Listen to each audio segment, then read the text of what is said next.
नमस्कार साथियों।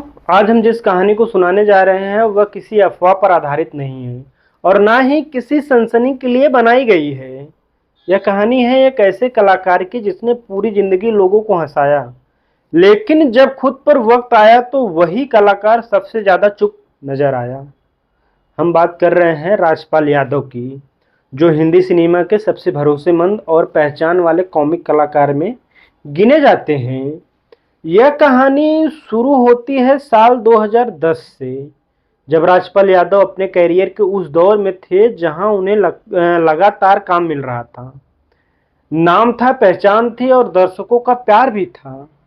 उसी समय उन्होंने यह फैसला लिया कि वह एक अभिनेता के तौर पर काम नहीं करेंगे, बल्कि अपनी खुद की फिल्म बनाएंगे।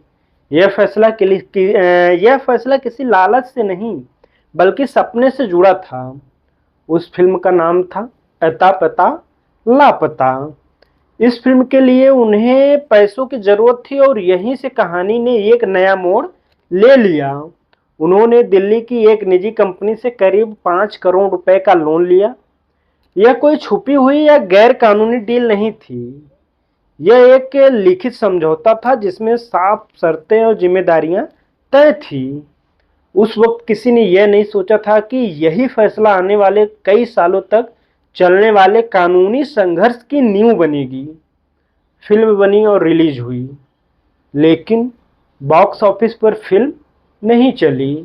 फिल्म की असफलता के साथ ही राजपाल यादव की आर्थिक स्थिति बिगड़ने लगी, क्योंकि जिस फिल्म से लोन चुकाने की उम्मीद थी वही फिल्म घाटे में चली गई। इसके बाद भुगतान के लिए उन्होंने चेक दिए, लेकिन वे चेक बाउंस हो गए। भारत के कानून में चेक बाउंस होना सिर्फ आर्थिक मामले नहीं बल्कि आपराधिक मामला माना जाता है। इसी आधार पर उनके खिलाफ केस दर्ज हुआ।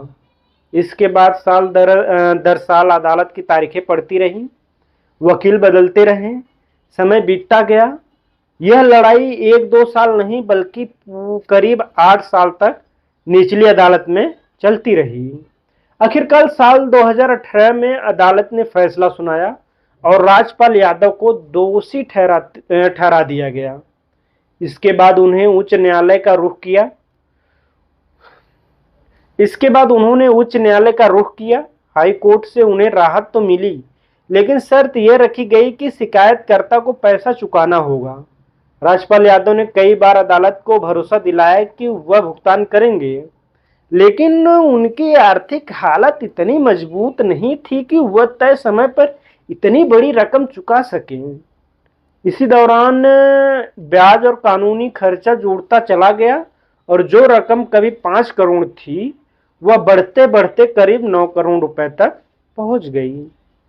साल 2024 और 2025 में अदालत का रुख और सख्त होता गया, क्योंकि अदालत का मानना था कि बार बार समय मांगना और भुगतान न कर पाना न्यायिक प्रक्रिया के साथ खिलवाड़ है। अंततः साल 2026 में दिल्ली हाई कोर्ट ने आत्मसमर्पण का आदेश दिया। राजपाल यादव तिहाड़ जेल पहुंचे। वहां उन्होंने कहा कि उनके पास पैसे नहीं हैं। यह वाक्य मीडिया की सुर्खियां बनाने वाला, लेकिन इसके पीछे का मानसिक दबाव और संघर्ष बहुत कम लोगों ने समझ पाया। मीडिया में यह तो सुर्खियां बहुत बटोरा, बट उसके पीछे का मानसिक दबाव नहीं समझ पाए लोग। इस पूरे मामले की सबसे अहम बात यह है कि यह कोई धोखाधड़ी या फ्रॉड का केस नहीं था। यह एक असफल फिल्म और बिगड़ी वित्तीय संतुलन का नतीजा था। इसी दौरान कुछ लोग उनके समर्थन में आगे आए।